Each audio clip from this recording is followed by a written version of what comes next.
Hello, I'm Wesley Jacobs. I'm talking to you a little bit about imaginary numbers, what they are, and how to visualize them. So, where to begin? So, let's look at imaginary numbers. And do that, first let's look at two real numbers. Let's look at the number 4 and the number -4. So, 4 is comprised of 2 times 2. -4 is comprised of 2 times -2. So because 4 is comprised of 2 times 2, the square root of 4 is equal to 2. So what does the square root of -4 equal then? Because it's 2 times -2. So it turns out the square root of -4 is actually equal to the square root of 4 times the square root of -1. And we already know the square root of 4 is 2. So that just leaves us with what is the square root of -1. And this is where I comes in. I is actually the square root of -1.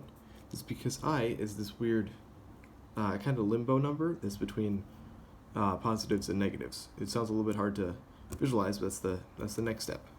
So if the square root of -1 is I, the square root of -4 is 2i. You can take the same concept and apply it to numbers like -9. The square root of that, you have square root of 9 times the square root of -1. The square root of 9 is 3. The square root of -1 is I. It leaves you with 3i. That's how you can do square roots of negative numbers, and that's basically what I is. So now let's explain that a little bit more. So you can plot your square root of 4, which is 2, on a normal number line, and that falls right here. And you also have -2, which is over here. So I was talking about I as this weird limbo number. If that's the case, where does it fall? Well, so it actually turns out what you have to do is you have to draw another number line intersecting this number line at the origin. And that's your imaginary number line with plots of I, 2i, -I, -2i, and it's the same as your normal number line, but with your imaginary numbers.